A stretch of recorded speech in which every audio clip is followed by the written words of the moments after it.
Welcome back, football fans. This is 19.5 presented to you by True Lion. EPL 7th day of play. Today, my focus is on the teams that had midweek Europa UEFA Champions League football. I'm talking about Arsenal, Villa, Spurs, Chelsea, Liverpool, Man City, and Manchester United. There were a number of rotations in the game played this Saturday by Arsenal, Liverpool, and Manchester City. All of these games were very contested games. Liverpool made 4 changes to the squad that started their midweek Champions League game. Ancelotti went to make 5 more changes during the course of their game today. Some of the changes he made to the starting 11 were essential to their win today. I'm talking about left back Tsimikas, who had that important pass to Ngakpo in the first half and who then assisted Jota for the only goal of the game. Now, keep in mind that these teams that I just named are competing for 4 trophies. I'm talking about Champions League, EFL, and also the FA Cup. This speaks to the importance of a deep squad.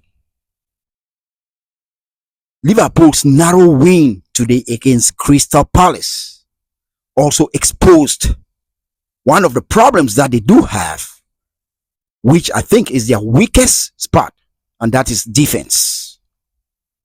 I don't also think that they are as deep in the midfield as they are deep in their striking force. I think Liverpool has the best strike force across the league. Liverpool, however, today, they were lucky because I think Van Dijk fouled Gehi in the box and a penalty should have been awarded. However, Liverpool was able to hold tight to win all 3 points. Manchester City made 4 changes to the squad that started their UEFA Champions League game in midweek. During the course of the game today, they also made 5 changes. Now, this is a Manchester City team that already have players like De Bruyne injured, Rodri out of the season, Ake injured.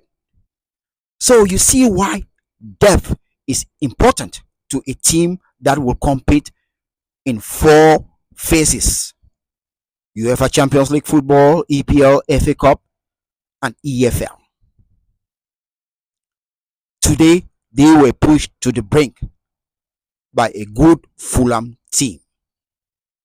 Kovacic was one of the key players, scoring twice. He had a brilliant performance. Doku came off the bench to score the 3rd goal, the winning goal of Manchester City. However, Fulham had open scored, and that pushed Manchester City. As I said, Kovacic scored twice before Doku added another one off the bench. Fulham will go ahead and score and question that Manchester City's defense. I think Stones had pushed too deep, allowing the striker too much time to have 2 touches in the box and score, making the end of the encounter tight. Manchester City went to bag all 3 points. Arsenal is the 3rd team that had UEFA Champions League involvement in midweek that played today, Saturday. They made 4 changes to the starting 11 that started against Paris Saint-Germain. They had to dig deep today, coming from behind against Southampton, to win 3-1. Now, the result might look comfortable, but it was not a comfortable game at all. As I said, Arsenal made some changes, gave a rare start to Raheem Sterling and Gabriel Jesus. This talks to the depth that Mikel Arteta has this season as compared to last season.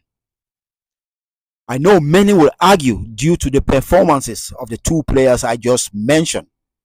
But keep in mind, last season you have players like Nketiah and Reece Nelson coming from the bench. You have players like Zinchenko starting at left back. But this season, you have Calafiori, you have Timber back from injury, and then you have the Spanish international in the midfield, Moreno, who also came from the bench. And as we have already seen this season, Arsenal can defend. Keep in mind, defense wins titles. So this is a team that has, in my opinion, the best defense in the league and one of the best midfields in the league. Today, they were put to test by Southampton and they had to fight back. And that was made possible by changes or substitutions that Mikel Arteta made, bringing in some fresh legs. I'm talking about Trossard and Martinelli. Moreno. Partey was also later substituted. We saw Tomiyasu come in. We saw Kivo come in. And those are all players that came out from the bench to give Arsenal that comfortable 10 minutes end of the game. So as the season progresses, the demands of European football, domestic cups, and the Premier League itself will put further pressure on squads. Teams like Aston Villa, Chelsea, Tottenham, Manchester United, who also had midweek commitments as mentioned, will be in action tomorrow. And their squad depth will be tested as well. While it's still early, these games are starting to highlight how crucial having a deep and versatile squad is important for teams involved in all four competitions. Thanks for watching 90 and 5, presented to you by True Lion.